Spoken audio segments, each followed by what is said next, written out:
This is not a time to be quiet. On the contrary, this is a time to speak up and speak out and be intentional about what you say, where you say it, how you say it, and to whom you say it. That is why continuous enlightenment and education and information about voter education continues on Weekend Deal, because we know that when people understand the message you are trying to pass on and comprehend the impact it's meant to make on them and by association the nation, they will take cognizance of what you are saying and they will take it seriously. Welcome, it's Weekend Deal. Voters' enlightenment is continuous and consistent. And Francis has been talking with Dr. Joachim, a political analyst, talking about voter enlightenment and a lot more that must impact the electorate, especially as we count down to the forthcoming general elections. As Nigerians prepare to exercise their franchise in the forthcoming elections, the Independent National Electoral Commission, INEC, has assured Nigerians of a credible election, especially with the just concluded mock accreditation. What were the lessons learned? The mock exercise or the piloting of the beavers. I know this is not the first time. The elections they held in Osun and also in Anambra and other places, the beavers have been used, and it came up commendable. So the mock exercise is a thumbs up for ENEC, because the technology still proved its mettle and it was able to deliver. The atmosphere of mock and the atmosphere of a real exam is not the same thing. So when the actual election starts and the test conditions, the field conditions will now come into play. So it becomes entirely a different scenario. A mock is not the real thing, but what we have seen so far, I think, is commendable. As political parties intensify their campaigns, how has it been thus far? Has it been issue-based campaigns? What about some of the political parties whose candidates are not known to the public? What strategies are they using for their campaigns? I've enjoyed the campaigns. All the parties are not scoring the same score on issue-based matters. Parties that are in the lower rung are the ones that are discussing issues, because they're still looking for relevance. They want to talk about issues that matter. But you unfortunately, the two big parties really don't talk issues. Their manifesto quite all right. They're rather throwing jibes at each other. They should respect the listeners, the viewers, the watchers. Tell us what we want to hear. Let's discuss the issues. Tell us how your tenure, defend the policies you have promoted. Defend them, and not to just behave as if they don't matter and just be cracking jokes or excoriating people just for the sake of government, for the sake of it. There are issues that are bedeviling the country. Tell us how you are going to fight insecurity. Tell us how you are going to improve public transport. How are you going to create jobs? How are you going to make farmers return to farm? How are you going to make education less stressful for parents? These are the issues we want to hear about. Tell us how food will be on our tables. We want to have them discuss the issues and not to be throwing jibes at each other. So when you talk about other presidential candidates not being known, it's money. They don't have the money. Every time somebody has money, he can be on NTA every day. If you have money, you can be on channels every day. Go and those you see on channels, you know how much it's costing them? It's costing a lot of money. So the smaller parties, the smaller you are, the less money you have. One area that calls for concern as we approach the 2023 election is on the election day. Should electorate cast their votes and go home, or stay around the polling booths after casting their ballots? I've always voted, and I always remain at the polling booth after casting my vote, so that to see how the thing, and we go home with the satisfaction that the right thing was done in our polling booth. If you leave, you just did half of what you're supposed to do, and that half can be annulled by intransigent behavior of some people. Following the continued scarcity on fuel across the country, the Independent National Electoral Commission (INEC) recently raised the alarm that the development could hamper election day logistics. Logistics is logistics anywhere, even in London, anywhere. INEC should pay attention to the logistics of moving these things, because it's difficult to manage logistics in an environment or in an atmosphere of insecurity, because logistics can floor everything. If logistics fails, everything has failed.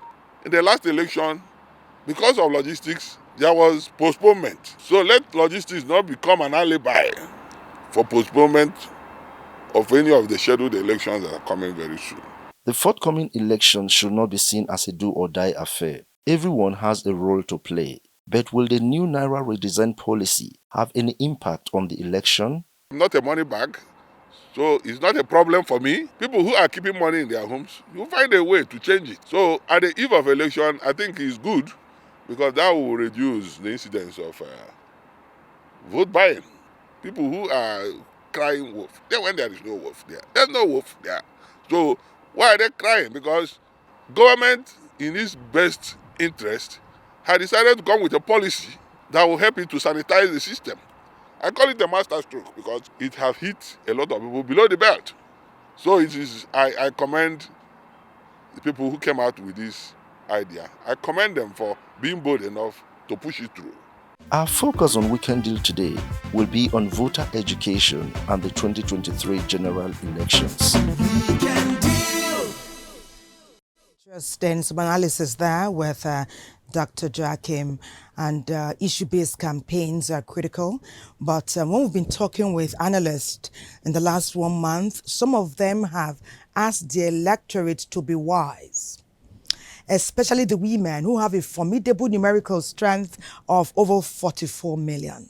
And they are asking them, with their sway, with their power in numbers, to look at the antecedents of the candidates that they're interested in. Yes, manifestos may be interesting. For the first time, some may focus on issues about women and how they intend to improve their lot. But it may be interesting and exciting too to go back a bit into history to see how such a candidate, such a one or such a two, has handled situations in times past and the positive impact and experiences they were able to bring about. You're watching Weekend Deal. Our program is interactive. We want to hear from you. That's why we have this here. Reach us through SMS or WhatsApp messages, and we'll be glad to share your experiences and your opinions when they are politely put together with all our viewers. And it's time for us now to look at the impact of mock accreditation.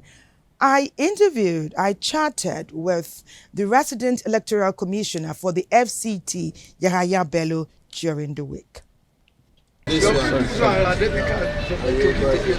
But make sure you come on election day. This one is a mock. Don't say you have voted. You haven't voted yet. It's on the 25th and the 11th of March. 25th February, 11th March. Well done.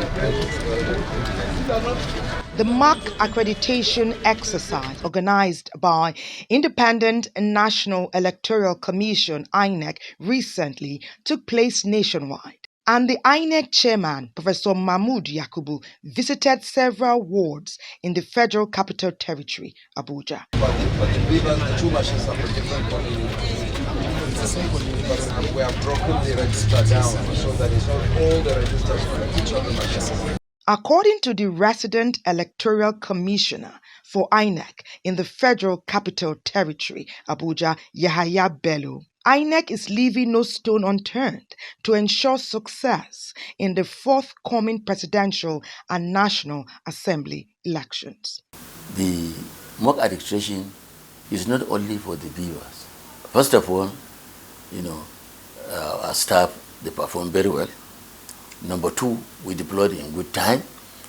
Also, people responded. Those who are going to vote, they responded to participate in the exercise. Number four, nobody came for the accreditation without a PBC. And then, lastly, we tested, the functionality of the viewers. From, showing your PBC, looking at the register for your name and stuff, and then capturing your biometrics. That is either the fingerprints or the facial. We also use the beavers to offload the result at the polling units. This is the first time the Bimodal Voter Accreditation System, BVAS, will be deployed in elections nationwide.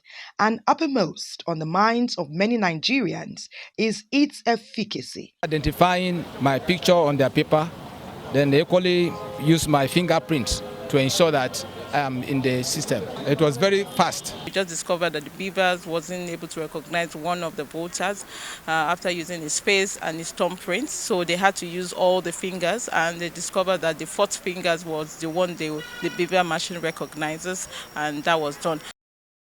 I came back for the second time to vote. The machine rejected my card. You see that I have been accredited already. That means it's not possible for you to vote 2 times. Furthermore, statistics reveal that over 93 million Nigerians have registered to vote in the general elections. And INEC says, as impressive as the registered number of voters are, their civic responsibility does not end there. Any citizen that leaves his house or her house to come and vote, you must have to observe decorum and law and order. You have to vote in the correct space, in the right column for your candidate.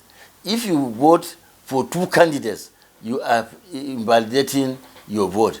Meanwhile, INEC has successfully increased the polling units in Nigeria from 119,974 to 176,846 after 25 years.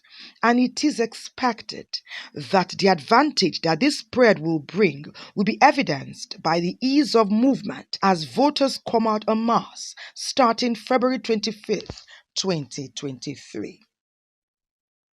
Very critical on that day. People need to be able to go from home to their polling units with ease.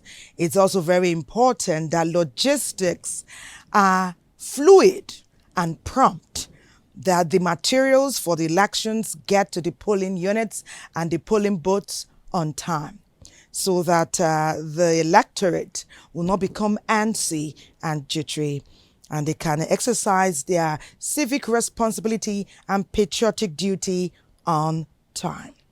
Your messages are coming in and we thank you.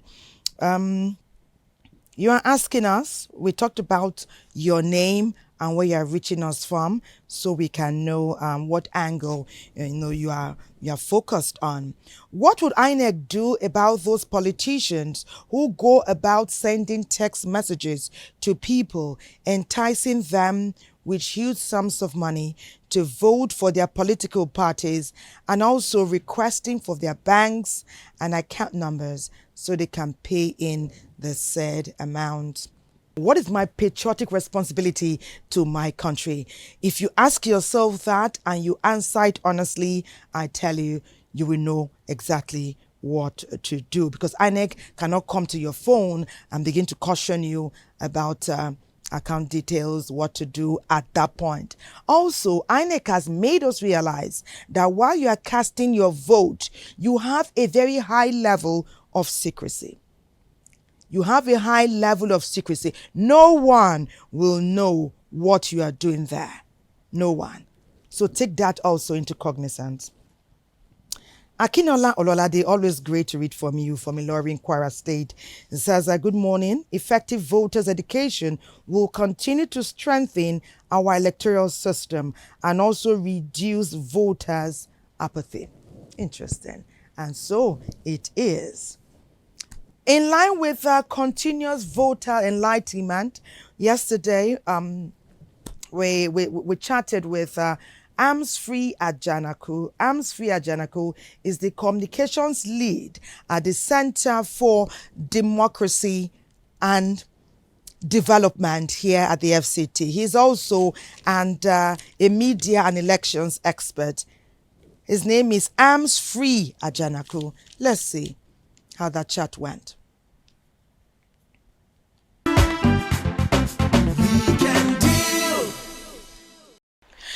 The mock accreditation was held nationwide and conducted by INEC. According to INEC, they say they give themselves over 90% in terms of their level of preparedness. But that's what they say. What do Nigerians say? Let's talk with Arms-Free Ajanaku, the communications lead for the Center for Democracy and Development, and is right here with us. Welcome to Weekend Deal. Thank you. It's my privilege to be here. It's great to know that you monitored and observed the mock accreditation. What is your take? What are Nigerians saying? All right, so the Center for Democracy and Development deployed 111 observers, accredited and non-partisan observers. Don't forget that INEC conducted the exercise in 436 polling units across the country. And we found a lot of interesting things about the mock accreditation process.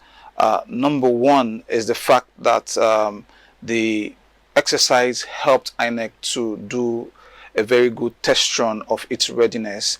So if you want to assess INEC on the basis of that, you can say this is just a test run to see where it's able to plug all of the possible loopholes that could come when the actual elections are here.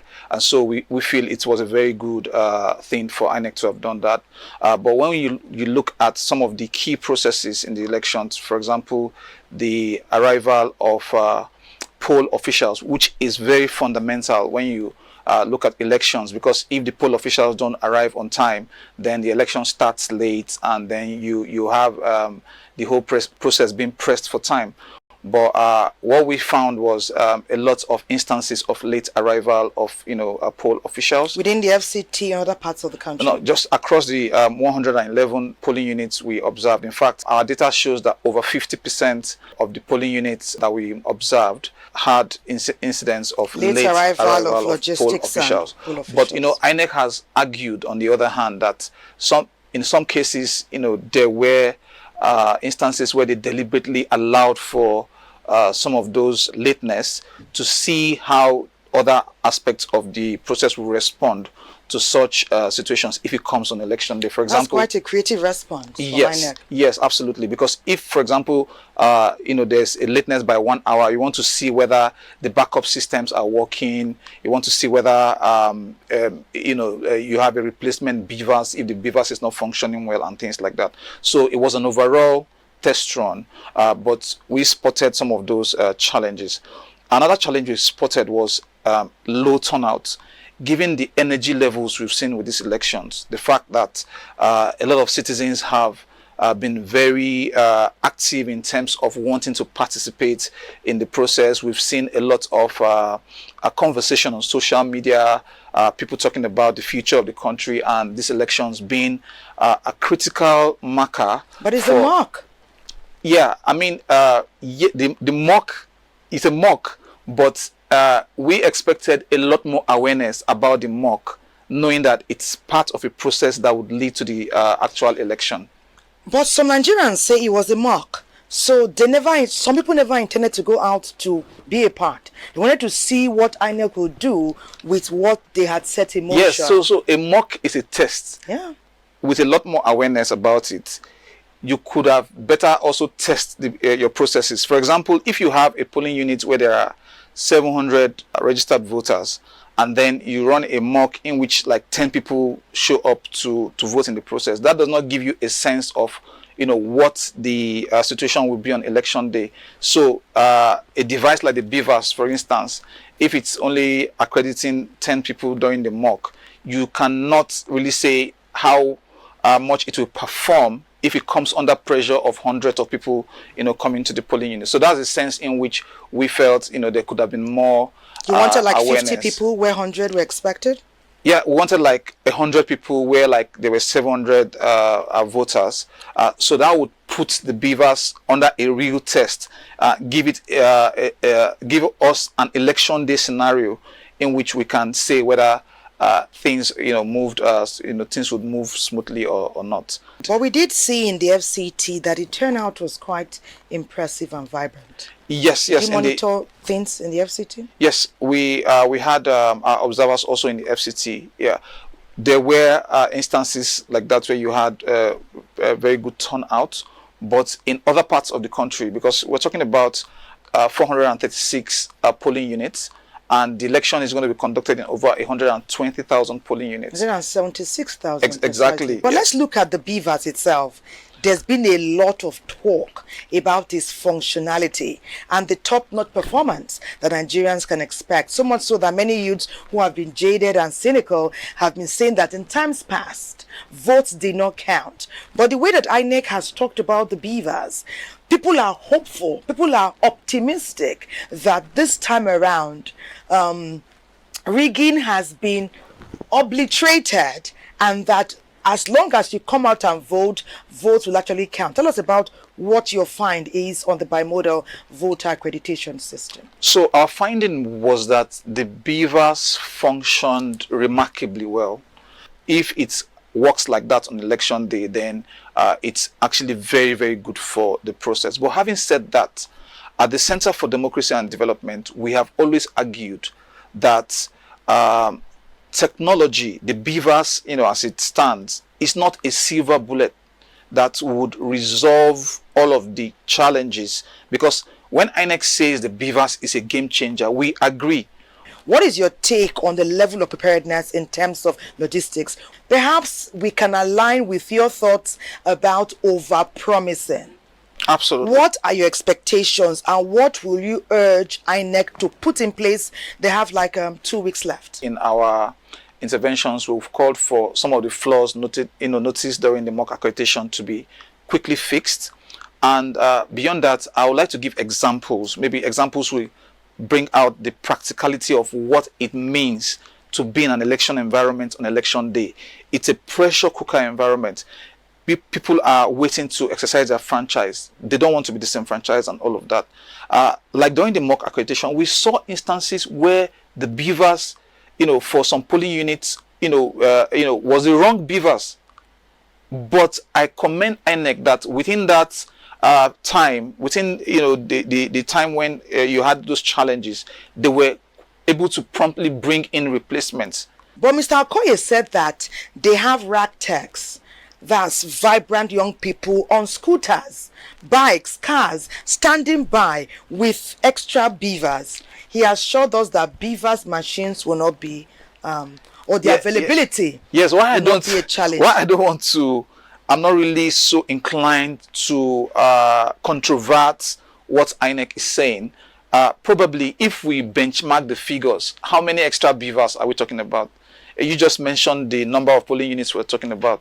How many extra beavers do we really have to But we don't know. You do know that the President Muhammad Buhari has said at different fora that INEC is funded absolutely comfortably to deliver in spite of any discomfort that they may face at any given time. Yeah, so on the whole, I love the fact that INEC is projecting the positive vibes to give the voters confidence to come out there on election day.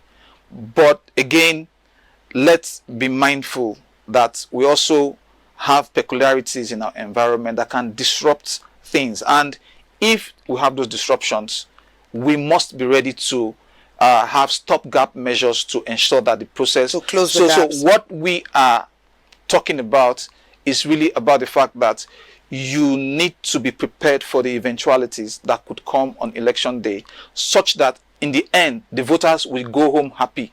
You don't already project all of these, great vibes, good vibes about how the process would play out, and only for maybe voters to come out and experience a situation that, if I may say something here, them. I think it is normal when you have prepared to the best of your ability to say, INEC is saying we've given this our all. I want to now talk to Nigerians, the electorate that will be coming out on that day. In times past, we've had mischievous elements come to try to lift ballot boxes, and we don't know what plans they have for the beavers. In 2015, in 2019, we saw poll officials collating results late into the night. That is a mark of resilience. It's our national ethos, that resilience.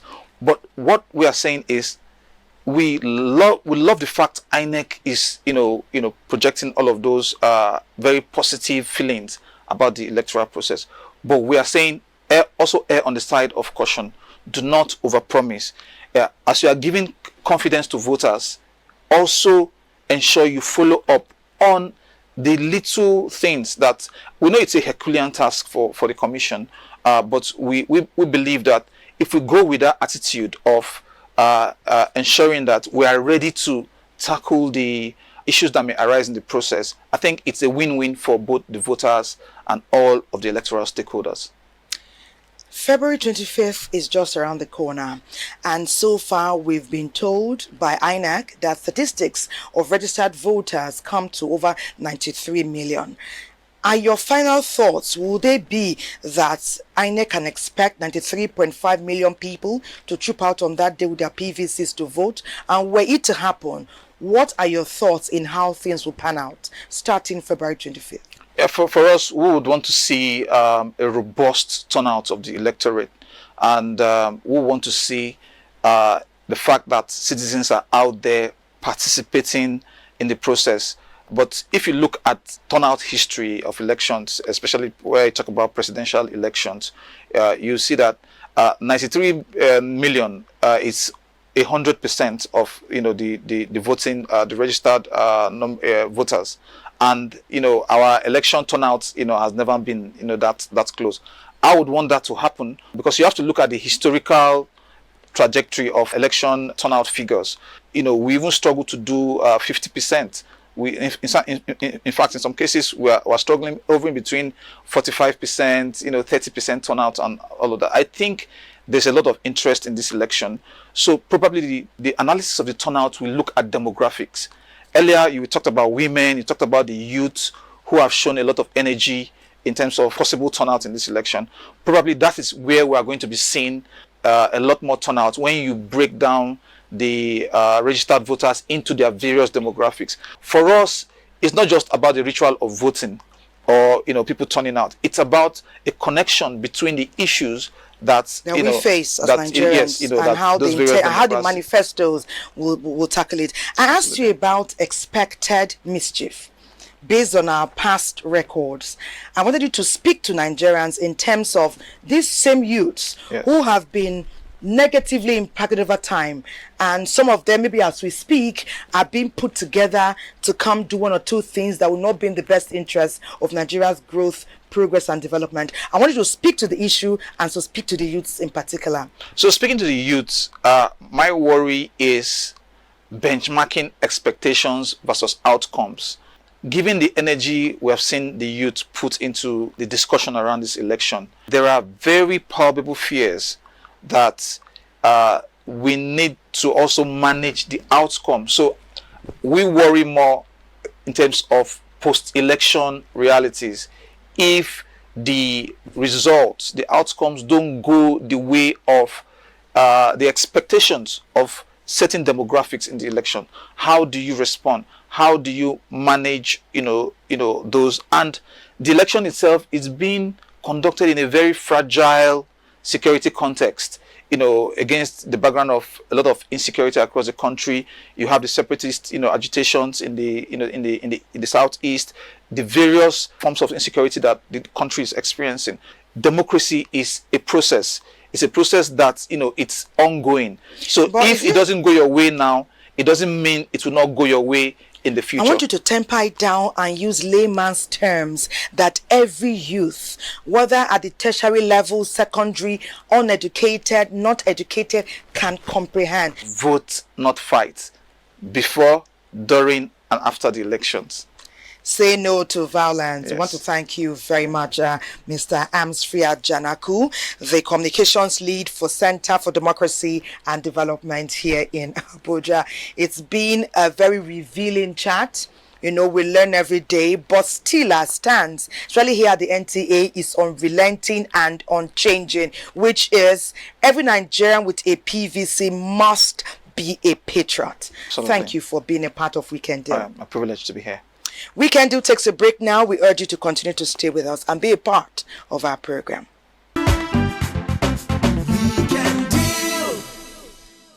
Yesterday, while we're talking with Mr. Festus Okoye, we learned about the potency of the PVCs, and it is that matter that we continue now as we continue with the general enlightenment from Enugu, the coal city. What's happening there? Do share.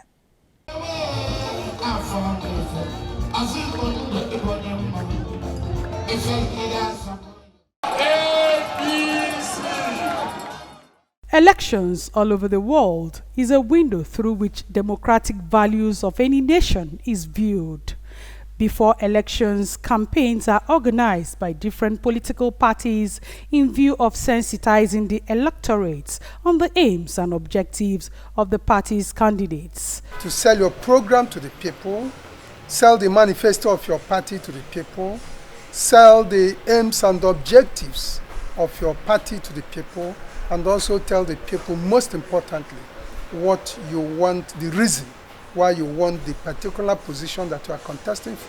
However, their political enlightenment programs like the town hall meetings, radio and television jingles, posters, billboard adverts, and voter education are some of the viable and visible campaign tools used to drive home their manifestos. The campaigns are supposed to be people-oriented. It's also at the same time supposed to be more of educative and inspiring. But I see a little of the power tussle somehow, and it looks like party opponents are trying to beef each other up a little bit.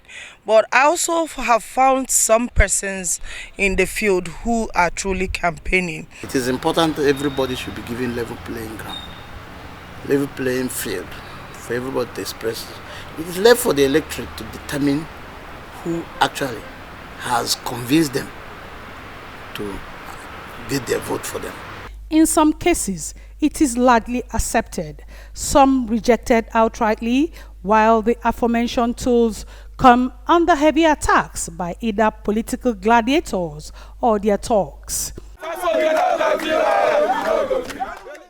With the happenings around the country, especially the scarcity of naira notes, fear, and the high level of insecurity tormenting the average Nigerian, is the atmosphere conducive enough for the 2023 elections? The political situation in Enugu State is conducive for every election. The cash squeeze to a great extent is even good for election, because they do not want a situation where politicians will have access to so much cash. This 2023 election is going to be very hectic because the common men in the street are trying by any means to ensure that they survive. And I believe that we are not going to support all those so-called politicians, those that claim to be gods. What then is the way forward to having a conducive, free and fair elections? The best thing they could do for us now is to make the filling stations to have enough fuel for us, give us money. Nigerians have little money in their bank accounts, but they can't access it. Please make lives comfortable for Nigerians. It's a high-level plea from the common man. Take away tribal sentiment. Take away religious sentiment. If government will abide by being neutral, stoic, I believe 2023 election will be very free. Nigeria is our future and must be protected at all costs. So let's all vote quality and credibility. from the coal city. Quite interesting. It is essential to listen to the manifestos and see how they resonate with you. It's also very critical to look into the antecedents, because that way you have a clearer understanding of what exactly your country is urging you to do with your potent PVC. And it's time to go to Kaduna, where the focus is the election, which is forthcoming, starting in less than 13 days. It is just few weeks for Nigerians to go to the polls to elect leaders to rule the country. It's a period which political parties and politicians go extra miles to convince the electorates to vote for them as candidates of their choice. The most important thing the electorate should know at the moment is that there is an Electoral Act to protect them and guide their conduct. The provision has also mentioned certain electoral offences that should be avoided for smooth, free, credible and peaceful election. Voters bear their mind on the need to refraining from public display and party affiliation. The good thing this time around, even the blind people, they have prepared the braille paper in that if a blind man can read, he will enter into the cubicle and do his election alone. Nobody will help you. You don't need any help. You can do it by yourself as a blind person. And if you cannot read, the law, the INEC law, you have given us this authority. You come with somebody, they will show you all the parties and you select the person you want to select. The INEC, they are the one that they are going to control the election. They are the one that are going to announce who win the election. So what we are expecting from them is nothing but the sincerity and the credibility on how they will conduct this election. Because we, the voters, we are ready to compose ourselves to go and queue and vote for the rightful candidate for our country. Because we want this country to move forward. The truth is that you vote your conscience, vote who you feel that is going to remove us from these challenges we are facing. Advising people not to sell their votes to any kobo, because even if you sell your vote with 1 million naira, how many months or how many years are you going to eat your 1 million naira? Remember, a tenure is for good 4 years. 4 years is a tenure. Then can you still eating 1 million naira under 4 years? It's something that can finish within a month or 2 months. My expectation is we should have a free, fair and credible election so that the best the best candidate should emerge as our next president and even the state for the governors. This engagement with stakeholders sought to sensitize the electorate on the need to protect their votes and contribute in conducting a hitch-free election. We are maintaining that we are going to give an election the like of which has never ever been seen. And this will be possible because of the use of the beavers machine. I think it's very unique in the sense that it's the first time in Africa that such a machine is being used. And that machine is predicated upon one man, one vote.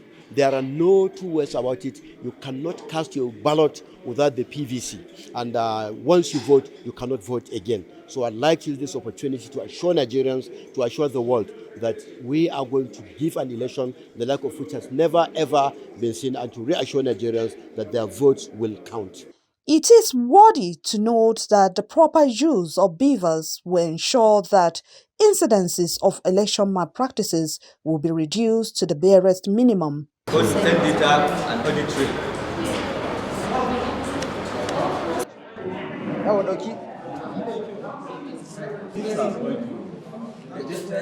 For any nation to grow and develop to compete favorably with other nations, it is paramount for electorates to conduct themselves for the seamless voting exercise. You know who to vote, my brother, but open the money come, collect them, but vote your conscience.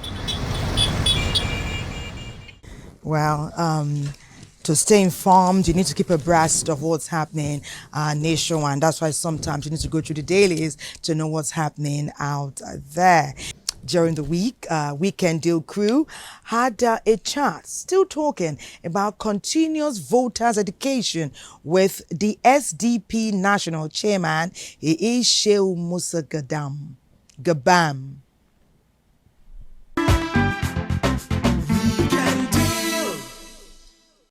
Without giving the necessary information that voters needed or the citizen needs on the importance to exercise their franchise on the day of election. Because federal government declares holiday on the day of elections. Federal government loses revenue on that day. Private establishment loses revenue because of the importance of the election day. And therefore, it is extremely very important to educate citizens that own PVC that will participate on the election day on how critical it is for them to take a decision on who to vote or who not to vote for. In the political circle, we call it a coup day, because that is the only day voters have the right either to re-elect or change the person that is representing them. And therefore, the category of the institution that are responsible for voters' education are as follows. One, the political parties have responsibility to educate voters.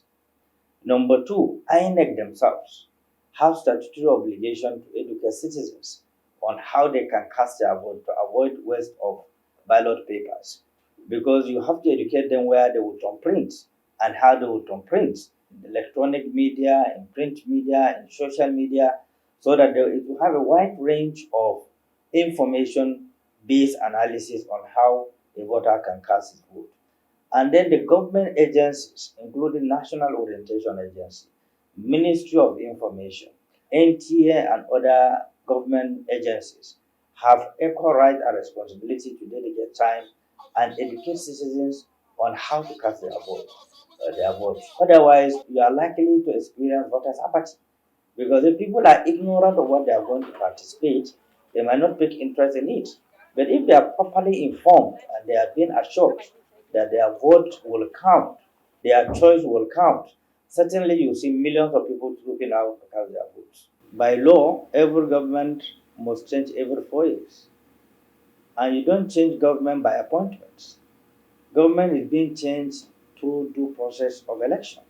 Another person has to be elected. The process of election has to take place from the polling unit to the collection center to the announcement and the declaration of the winner.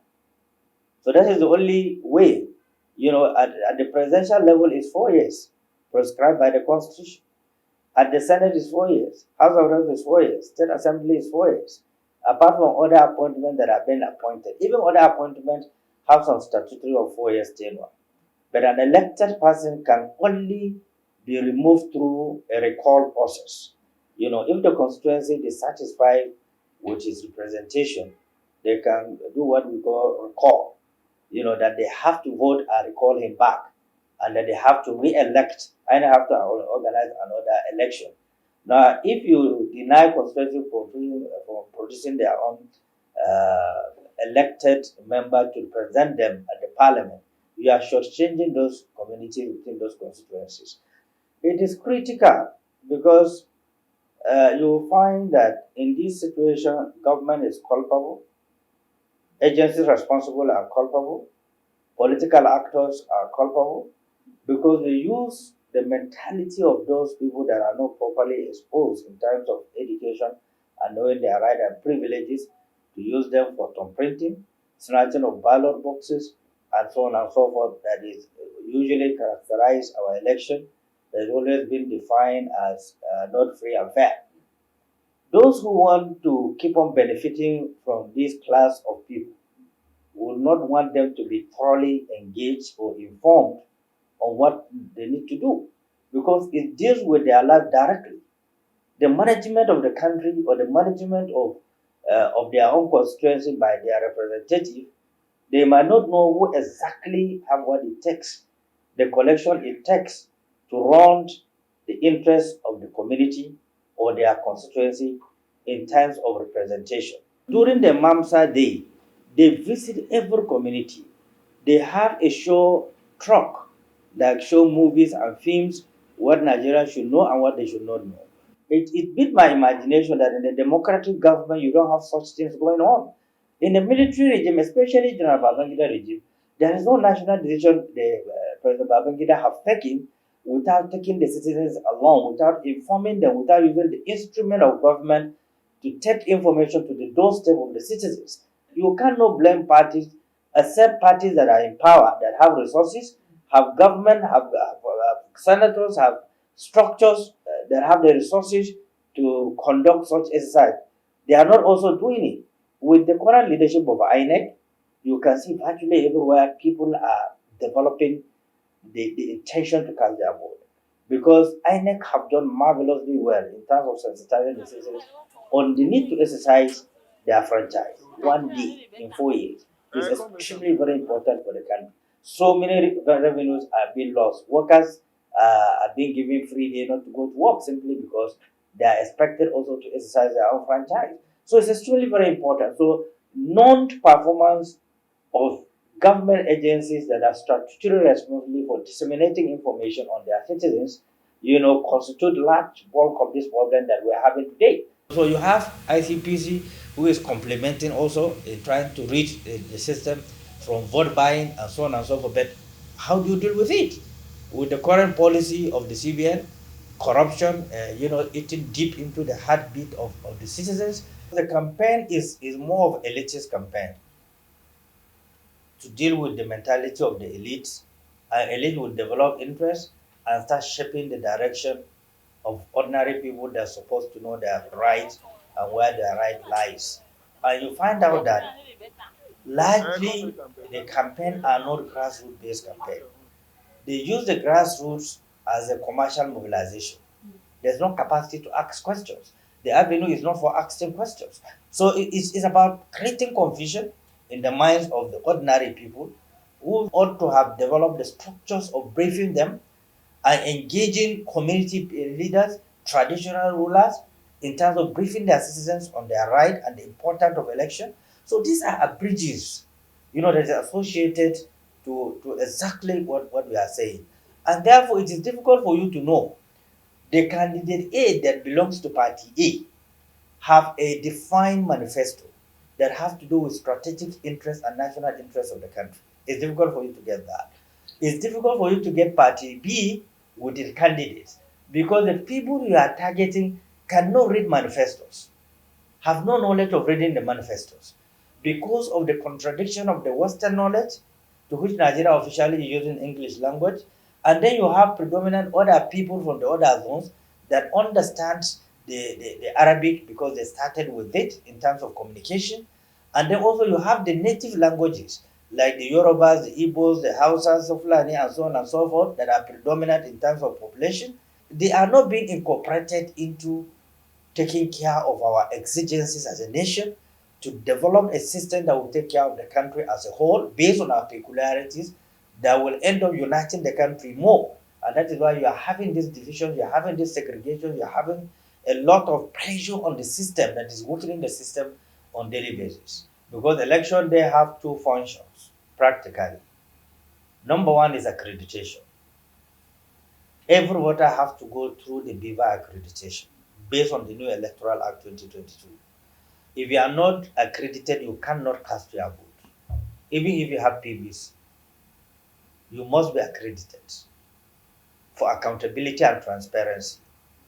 And that accreditation, once it's concluded at the polling unit, the BIVA system have the record of the people that they have accredited at the polling units. And any vote that exceeded that number of people that have accredited at the polling unit, the law said that election is null and void. And the other process is the collection of results, that is the returning officers. INEC will scan the result from the polling unit directly to their server system.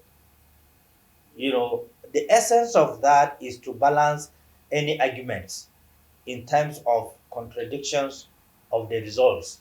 They use that to balance those arguments when being examined and checking the BIVA systems, how many number of people they have accredited, how many number of people have been announced in that particular polling unit. That gives you an idea that it's a backup to whatever legal argument that is likely to come up.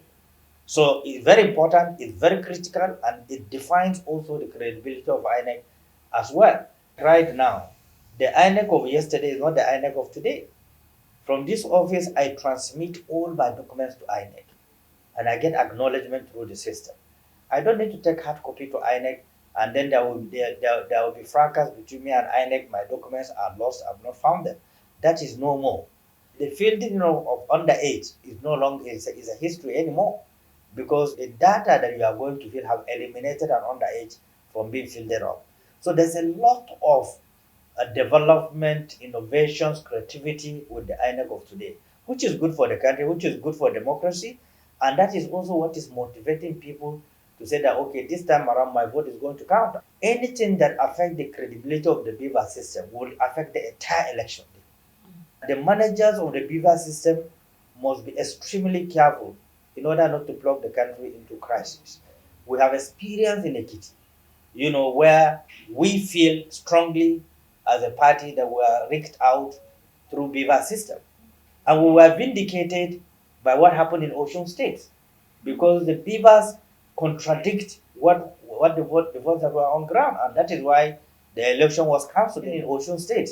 In our own case in Ekiti State, INEC were being summoned to produce the BVAS system for inspection. They couldn't submit it. So you can see the contradiction. So INEC must do everything humanly possible to maintain the sanity of the BVAS system, the credibility of the BVAS system in the overall national interest, to avoid unprecedented crisis. My dear fellow Nigerians, please endeavor the pains of the election day. The hours you'll be standing waiting till you cast your vote is a very important day. We need to move Nigeria forward. Irrespective of our differences, we are one country. We must cherish our country. We must defend our country. We must adore our country. This is the only country God has given to us. So let us be patient with one another. Let us be patient with our differences. Nobody created tribe. Nobody created religion. Nobody created land. We all find ourselves in it. So we can develop this land to the benefit of all of us as Nigerians by electing credible, responsible, decent human beings that have the feelings of the citizens, that feel that Nigeria needs to move on from where it is today, from primitivity to positivity. Thank you very much.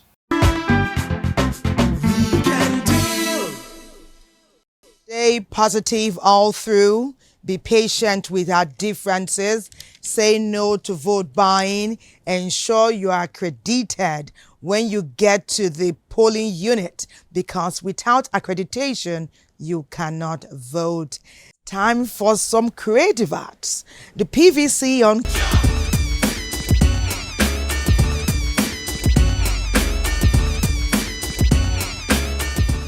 The political season has inspired countless art projects, information campaigns, public art installations, and amazing display of artwork by visual artists. The Female Artists Association of Nigeria, in conjunction with L&Z Agro-Food, had an art fair in regardless to the general elections coming up in a few days' time. We are the members of the Female Artists Association of Nigeria. To support the forthcoming election, we decided to use this particular event to encourage Nigerians. Your PVC, whatever profession you belong to, but we as artists, as we paint, we have our PVC.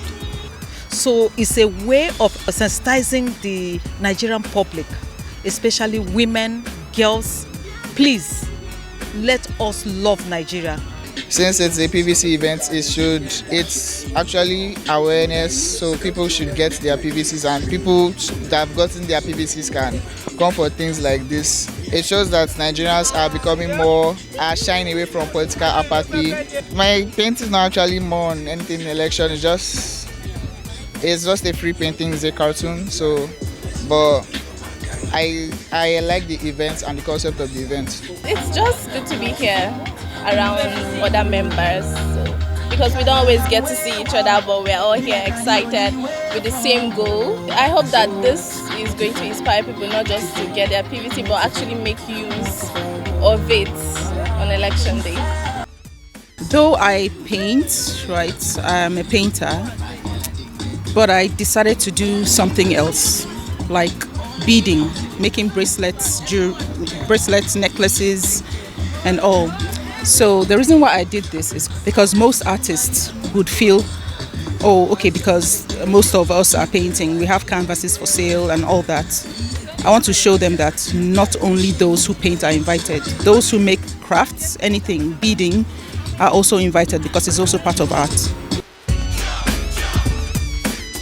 Event themed PVC Canvas Party tackled the grey areas of voters' awareness and general education on the voting process, and decided to artistically enlighten the general public with flourishing bright colors. This is one thing I've always wanted to do. As a matter of fact, yesterday I was in an arts program somewhere in town. Yeah, because I've been trying everything. I've been trying my best, like, to meet more people that will connect me to things like this, because I do this, it makes me happy. At home, I just do it for fun. But I'm very, very excited to be part of this. I want to encourage Nigerians to vote their conscience and vote what really makes them happy, for real.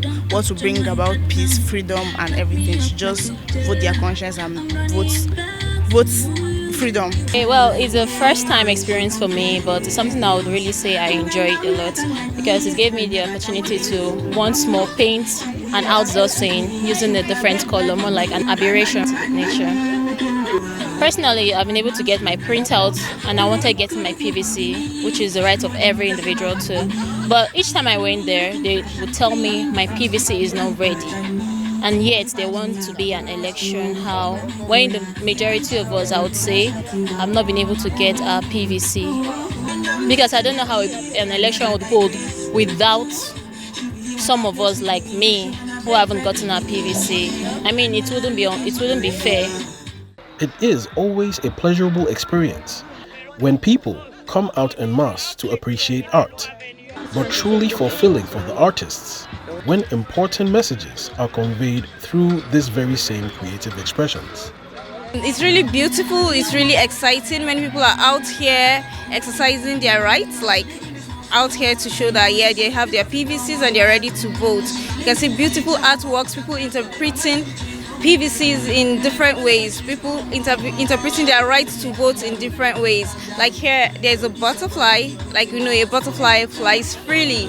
Like you don't have to tell the butterfly go this way or go that way. So that's what your PVC does to you. It gives you that right to be able to vote who you want without being guided by somebody else or pushed by somebody else.